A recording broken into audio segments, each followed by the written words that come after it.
Welcome to the Cenario Podcast, your guide to mental health and well-being. Each episode, we uncover practical tools, discuss expert insights, and explore how supplements can transform your mental health journey. Get ready to learn, grow, and thrive with us. Phobias. It's a word we hear thrown around a lot. Yeah, definitely. People say, oh, I have a phobia of mess or something like that. Right. But what we're diving into today is, well, different. We're talking about the actual clinical anxiety disorders. Exactly. For millions of people, these aren't just quirks. They're common, yes, but they can be profoundly debilitating, really shape your whole life. Or limit it severely. That's the key thing. We need to get straight first. A phobia isn't just being nervous or really disliking something. Yeah. Clinically, it's defined as this overwhelming and really irrational fear. Irrational. That's the core of it. It is. It's tied to a specific trigger. Could be an object, a situation, even an environment that actually poses very little or sometimes zero real danger. So our mission today is kind of figuring out how that irrationality grabs hold and, well, starts running the show. Precisely. Okay, so let's unpack that big difference then. Simple fear versus a phobia. Because fear itself, I mean, that's essential, right? It's why we don't step out in front of a bus. Exactly. Fear is totally natural. It's a healthy, proportional response to genuine danger. A car swerves, your heart pounds, that's good. That's evolution helping us survive. Right. A phobia, though, that's fear that's gotten, well, way out of proportion. It's excessive, and it latches onto something basically harmless, like a moth or getting into an elevator. Yeah, the big giveaway is the behavior. Yes. The key sign is that people with phobias will actively, deliberately go way out of their way to avoid that trigger. Even if, deep down, they kind of know it's not really dangerous. Even when they know logically it's safe, that's the really difficult part for them. Yeah, that disconnect sounds incredibly tough. You know the plane is statistically safe, but your body is just screaming danger. It's more than just knowing versus feeling, too. What makes phobias so powerful, so debilitating, is that the physical reaction. The panic. Yeah, the intense fear response, it can be set off just by thinking about the thing. Wow, just the thought. Often, yes. Just contemplating it can bring on severe anxiety, maybe even a full panic attack, so the person feels trapped, between their rational brain and this involuntary physical terror. So, okay, if the fear isn't logical, where does it actually root? Where does that certainty of danger come from? It's usually not just one bad incident, is it? Rarely just one thing, no. It often starts showing up in childhood or adolescence. Though adults can develop them, too. Oh, absolutely. But it's almost always a combination of factors. Yeah. We generally look at 4 main areas of influence. Okay. First, there's the biological side, genetics, brain chemistry. Some people might just be, more predisposed to anxiety disorders generally. Kind of pre-wired for a higher anxiety response? Sort of, yeah. Oh. Then number 2, you have past traumatic experiences. A really negative event gets strongly linked to a specific object or situation. Makes sense. Third is personality. Certain traits, like maybe being more prone to negativity or avoidance, can play a role. Okay, biology, trauma, personality. Yeah. What's the fourth? The fourth one is learned behavior. And this one really shows how that irrational fear can be, well, taught or caught almost. How does that work? It's incredibly powerful, often because it doesn't need direct trauma. It can be vicarious learning. Like watching someone else. Exactly. Imagine a child sees a parent consistently react with extreme fear, screaming, jumping, running away every time a tiny, harmless spider appears. Okay. That child learns a lesson, a really core behavioral lesson. That thing is dangerous. It warrants a huge reaction. So they might grow up terrified of spiders themselves. Even if they've never personally had a bad experience with one? Correct. Even with no direct negative encounter, they've essentially absorbed the fear blueprint from their parent. Wow. That's anxiety passed down just through watching. It's a powerful idea. It really is. Okay, so we have a sense of why these phobias might develop. Now let's try to map them out a bit. They aren't all the same, right? You mentioned professionals group them. That's right. We generally talk about 3 main categories based on what triggers the fear. Okay, what's the first type? The most common type is what we call specific phobias, sometimes called simple phobias. And these are? This is that classic, intense, irrational fear that's really focused on one particular thing, an object or a situation. Right. This is what most people probably picture when they hear phobia, like snakes or heights or flying. Exactly. But even within this category, breaking it down further helps see the range. How so? Well, there are four main subcategories. First, you have the animal type. That's probably the one people mention most often. Spiders, insects, dogs, snakes, you name it. Okay. Then there's the natural environment type. So fear of heights, acrophobia, fear of storms, astrophobia, or water aquaphobia. Got it. And then there's one that's a bit different, physically. Yes, the blood injection injury type. This one's unique because, unlike most phobias where your heart rate shoots up, Right. Fight or flight. with this type, seeing blood or getting a needle often causes a drop in heart rate and blood pressure, which is why people often faint. Ah, okay. That's distinct. And the last subcategory. That's the situational type. This covers fears related to specific circumstances, often enclosed ones. Think flying, driving through tunnels, elevators, or just enclosed spaces, generally claustrophobia. And these can really impact daily life, like where you can go or work. Hugely limiting, yes. Okay, so that's specific phobias. What's the second main type? Type 2 is social anxiety disorder. Now, this used to be called social phobia, and it's really important to stress this is way beyond just being shy or feeling a bit awkward. Right. Not just introversion. Not at all. This is a deep, often crippling fear of being watched, judged negatively, embarrassed, or humiliated in social situations or when performing. It's essentially a fear of negative evaluation by others. So what kind of situations trigger this? Oh, it can be things most people don't think twice about. Public speaking is a big one, obviously. But also meeting new people, going to parties, eating or drinking in front of others, even signing your name while someone watches. Wow. The fear is really about how others perceive you. Exactly. The core fear is about scrutiny and judgment. Believing others can see your anxiety or that you'll mess up somehow. This often leads to tons of planning, like rehearsing conversations beforehand or just avoiding social interaction altogether. Okay. That sounds incredibly stressful.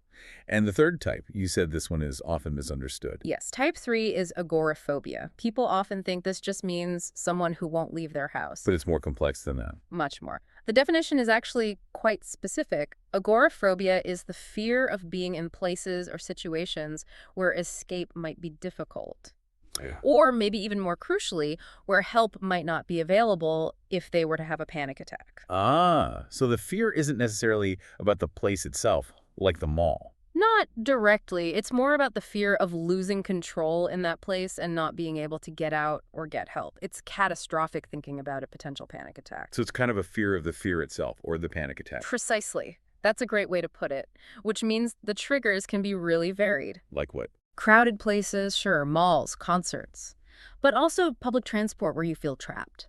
Big open spaces like parking lots or bridges can trigger it, or even just being outside the home alone. Because in all those places, immediate escape or help feels less certain. Exactly. They all share that characteristic of feeling like you couldn't easily leave or get support if panic hit. And that overwhelming need for safety, for predictability, that's what leads to the most severe outcome we sometimes hear about. That's right. In really severe cases, that avoidance mechanism just takes over completely. If the whole world outside your home feels unsafe because help might not be there, the person might become entirely housebound. Which leads to just incredible isolation. Absolutely. It can destroy careers, relationships. It's an incredibly limiting existence. Which really brings us to the impact of all this.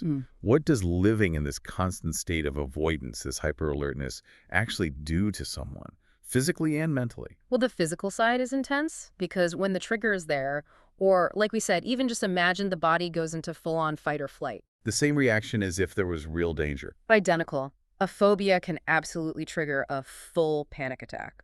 We're talking racing heart, sweating buckets, feeling incredibly dizzy, shortness of breath, shaking uncontrollably. It sounds exhausting just thinking about it. It is, and that constant physical stress, combined with always trying to avoid things, it takes a huge toll on overall life. The mental health consequences must be massive. Oh, definitely. It often leads straight to significant social isolation, which in turn can fuel depression and other anxiety problems. The person's world just gets smaller and smaller. Yeah. Their ability to participate in normal life, work, school, relationships gets severely damaged because facing the fear just feels impossibly costly. Quality of life really plummets. Which makes it so clear why getting treatment is crucial. These fears might seem irrational from the outside, but the suffering is completely real. Absolutely real. But there's good news here, right? These are highly treatable conditions.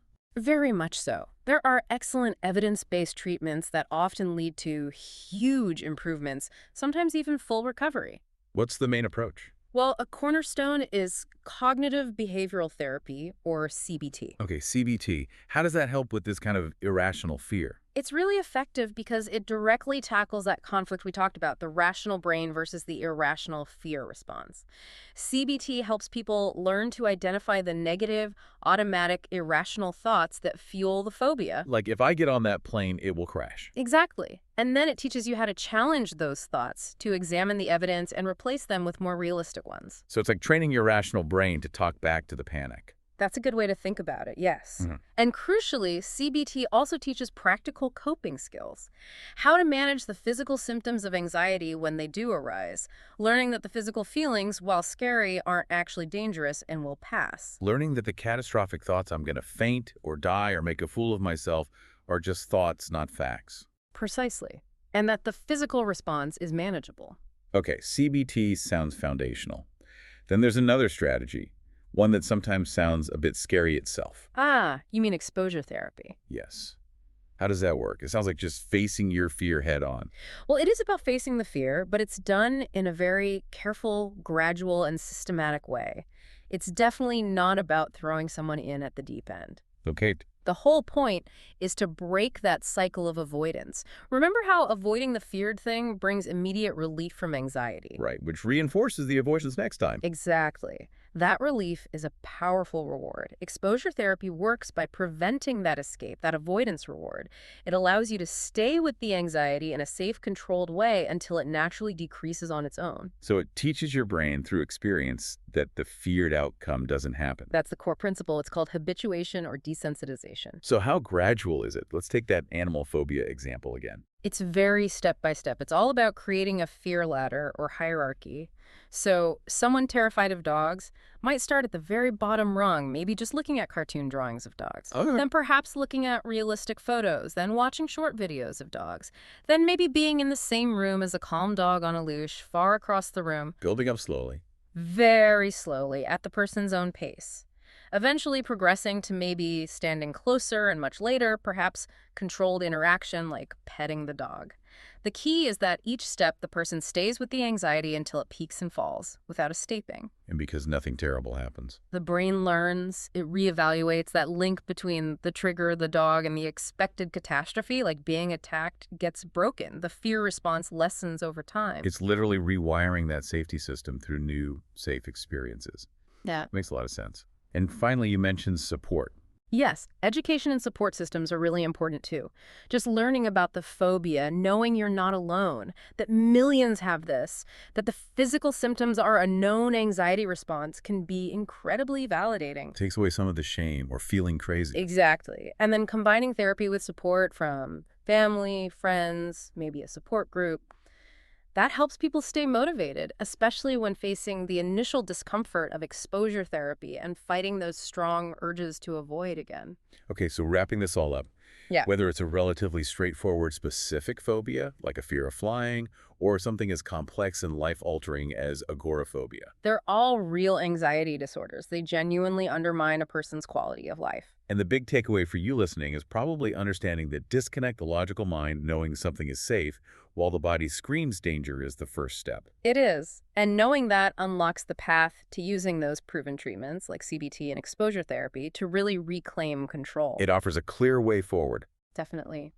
And maybe as a final thought to leave you with, we touched on this fascinating core idea. The conflicting truths. Yeah, that someone with a phobia often knows intellectually that their fear is excessive, it's out of proportion, but their body reacts anyway with that powerful physical certainty of danger, the racing heart, the trembling. Right. So the really interesting thing to ponder is just how the brain can hold those two contradictory beliefs simultaneously.